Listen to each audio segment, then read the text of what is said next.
कहानी एक घनी अंधेरी रात की है, जब आकाश और उसके दोस्त ने जंगल में रात बिताने का फैसला किया। उन्होंने सुना था कि उस जंगल में कुछ अजीब घटनाएं होती हैं, लेकिन इसे महज अफवाह मानकर वे हंसते हुए वहां चले गए। रात के 12 बजे सभी दोस्त जंगल के अंदर पहुंच गए। उन्होंने अपने तंबू लगाए और आग जलाई। शुरुआत में सब के सब मजे कर रहे थे, चुटकुले सुन रहे थे और जंगल की ठंडी हवा का आनंद ले रहे थे। पर जैसे जैसे रात गहरी होती गई, अचानक जंगल का माहौल बदलने लगा। दूर से एक अजीब सी आवाज आने लगी। पहले तो उन्होंने इसे नजरअंदाज किया, लेकिन जब वह आवाज लगातार पास आने लगी तो सब थोड़ा सतर्क हो गए। आकाश ने कहा, शायद कोई जानवर होगा, चिंता मत करो। पर तभी अचानक आग बुझने लगी। बिना हवा के आग का यूं अचानक बुझना अजीब था। दोस्तों के बीच सन्नाटा छा गया। तभी एक हल्की सी पदचाप की आवाज सुनाई दी, जैसे कोई उनके तंबू के पास घूम रहा हो।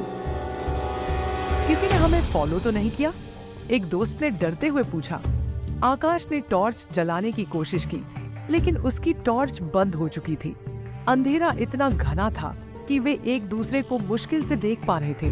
तभी तंबू के बाहर किसी के हंसने की आवाज सुनाई दी। वो हंसी इतनी भयानक और डरावनी थी कि सबके रोंगटे खड़े हो गए। आकाश ने हिम्मत जुटाकर तंबू का दरवाजा खोला और बाहर झांका। वहां कोई नहीं था, लेकिन तभी एक ठंडी हवा का झोंका आया और उनके तंबू के चारों ओर तेजी से घूमने लगा। ऐसा लगा जैसे कोई अदृश्य शक्ति उनके चारों ओर मंडरा रही हो। तभी उनमें से एक दोस्त, विनीत, अचानक उठ खड़ा हुआ।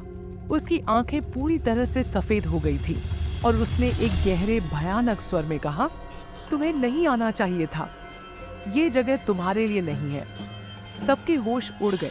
वे समझ गए कि कुछ गलत है। वे तेजी से वहां से भागने लगे, लेकिन राहुल को महसूस हुआ कि वे जितना तेज भागते हैं, जंगल उतना ही बड़ा और भयानक होता जाता है। हर दिशा में वही अजीब हंसी गूंज रही थी। आखिरकार किसी तरह राहुल ने अपनी पूरी हिम्मत जुटाकर जंगल से बाहर का रास्ता खोजा।